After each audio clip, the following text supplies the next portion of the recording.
اور تمہارے لیے کھانے کے لیے دانے پیدا کیے، غذائی اجناس، دالوں کی شکل میں، گیہوں کے دانوں کی شکل میں، چاول کے دانوں کی شکل میں، جو ہماری بنیادی غذا ہے، اس کے بغیر انسان نہیں رہ سکتا۔ یہ دانے تو بہت ہوتے ہیں نا، کروڑ ہر کروڑ ہوتے ہیں، یہ ایک ایک موسم میں بلینس آف نمبر کی شکل میں پیدا ہوتے ہوں گے، ان کو گننا مشکل ہے۔ اب آپ سوچ لیجئے کہ 1 کلو چاول میں 1 کلو گیہوں میں کتنے دانے ہوتے ہیں، سوچیے آپ 1 کنٹل کا اندازہ لگائیے، 1 من کا اندازہ لگائیے، پھر اندازہ کیجئے ایک ایک کھیت میں کتنے دانے ہیں۔ لہذا ان کروڑ ہا کروڑ دانوں کو پیدا کرنے والا رب ایسا ہے ذو العصف کہ ہر ایک کے اوپر بھوسا رکھ رہا ہے۔ آپ چاول کو دیکھ لیجئے کہ چاول کے اوپر کور ہے، گیہوں کو دیکھ لیجئے اس کے اوپر کور ہے۔ لہذا ارشاد فرمایا کہ سارے دانوں کو ذو العصف بھوسے والے ہیں، ان کے اوپر بھوسا ہے، اور وہ بھوسا اللہ تعالیٰ نے ان کی سیفٹی کے لیے، ان کی حفاظت کے لیے ان پہ چڑھا دیا۔ یہ اللہ تعالیٰ کا نظام ہے۔ ارشاد فرمائے یہ اس کی قدرت ہے، یہ اس کی نعمت ہے، یہ اس کی ربوبیت ہے کہ اس نے تم کو جو ساری نعمتیں عنایت فرمائی تو وہ نعمتیں اعلیٰ شان کی ہے، کامل ہے وہ نعمتیں، ان نعمتوں میں کوئی فالٹ نہیں، ان نعمتوں میں کوئی کمی نہیں ہے۔ ارشاد فرمایا تمہارے لیے میوے ہے، تمہارے لیے پھل ہے، تمہارے لیے دانے دار غذائیں ہیں، والریحان، اور اس کے ساتھ تمہاری خوشبو کی جو صلاحیت ہے جس سے تم لطف اندوز ہوتے ہو، اس کے لیے خوشبودار پھول پیدا کیے ہیں۔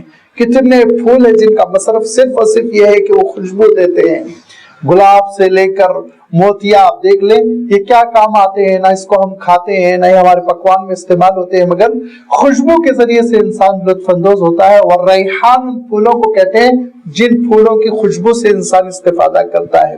ارشاد فرمایا کتنی نعمتیں ہیں جو اللہ تعالیٰ نے تمہارے لیے اس دنیا میں پھیلا دی۔ فَبِأَيِّ آلَاءِ رَبِّكُمَا تُكَذِّبَانِ، تو اللہ تعالیٰ کی کون کون سی نعمت ہے جس کو اے انسانوں اور اے جنوں تم جھٹلاؤ گے۔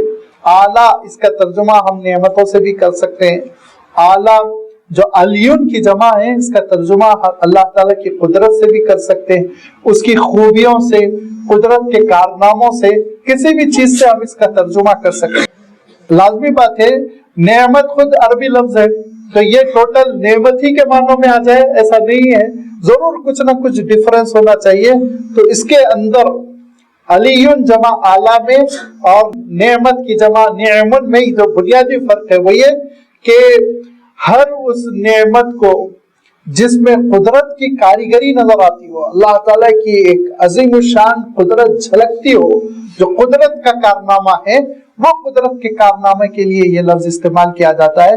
لہذا ارشاد فرمایا کہ اللہ تعالیٰ کی قدرت کی نیرنگیوں، اس کی قدرت کے کارناموں اور اس قدرت کے کارناموں کی وجہ سے تم کو ملنے والی نعمتوں میں سے کس نعمت کا تم انکار کرو گے، کہاں کہاں انکار کرو گے، کتنا انکار کرو گے۔ ایک لسٹ ہے جس کو اللہ تعالیٰ نے بیان کیا، لیکن وہ لسٹ مختصر ہے، اس سے کہیں بڑی لسٹ ہے جس کو انسان خود سوچ سکتا ہے۔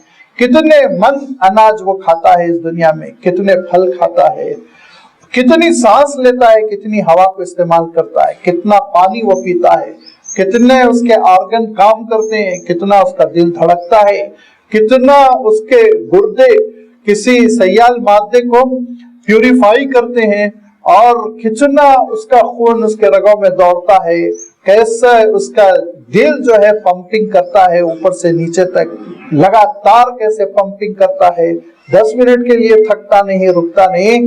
انسان بے سوت ہو کر سو جاتا ہے لیکن آرگن اس کے سوتے نہیں، کام کرتے ہیں۔ اب اللہ کی نعمتوں کو سوچتے چلے جاؤ، سوچتے چلے جاؤ، کن کی نعمتوں کو بندہ جھٹلائے گا۔ اور رحمان نے نعمتوں کی بارش کر دی، رحمان نے ہر سانس کے لیے اپنی نعمت انسان کے لیے میسر کر دی، لیکن انسان نے رحمان کے لیے کیا کیا؟ اس نے تو صرف یہی کہا تھا نا وَمَا خَلَقْتُ الْجِنَّ وَالْإِنسَ إِلَّا لِيَعْبُدُونِ، مجھے یاد رکھو، میری عبادت کرو، میرے احکام پہ عمل کرو۔ لیکن بندوں نے اللہ تعالیٰ کو فراموش کر دیا، عبادتوں میں فراموش کر دیا، اللہ تعالیٰ کو حقوق کی ادائیگی میں فراموش کر دیا، اور اپنی زندگی میں ایسے مگن ہو جاتا ہے کہ اپنے پروردگار سے وہ بہت دور ہو کر زندگی بسر کرتا ہے۔ لہذا اللہ تعالیٰ چاہتا ہے بندے قریب آئیں، رحمان کے قریب آئیں، اس کی رحمتوں کو سمجھے، اس کی کرم فرمائی کو سمجھے، اسے محبت کریں اور اس کی نعمتوں کی بارش کا اندازہ لگا کر اس کی ذات سے تعلق جوڑ لیں گے. جب تعلق مع اللہ پیدا ہو جائے گا تو پھر تمہاری نمازیں بدل جائے گی, پھر اس کی راہ میں تمہارے لیے خرچ کرنا بہت آسان ہو جائے گا, پھر اس کے لیے ساری عبادتیں کرنا تمہارے لیے بہت آسان ہو جائے گا, کسی چیز میں کوئی گرانی نہیں رہے گی. لہذا اللہ تعالیٰ نے اب اپنی نعمتوں کا ایک لمبا تذکرہ فرمایا جو انشاءاللہ اس سورے کے اختتام تک چلتی چلی جائیں گی, اور آئندہ اس کی وضاحت آپ کی خدمت میں آتی چلی جائے گی. وآخر دعوانا ان الحمد للہ رب العالمین.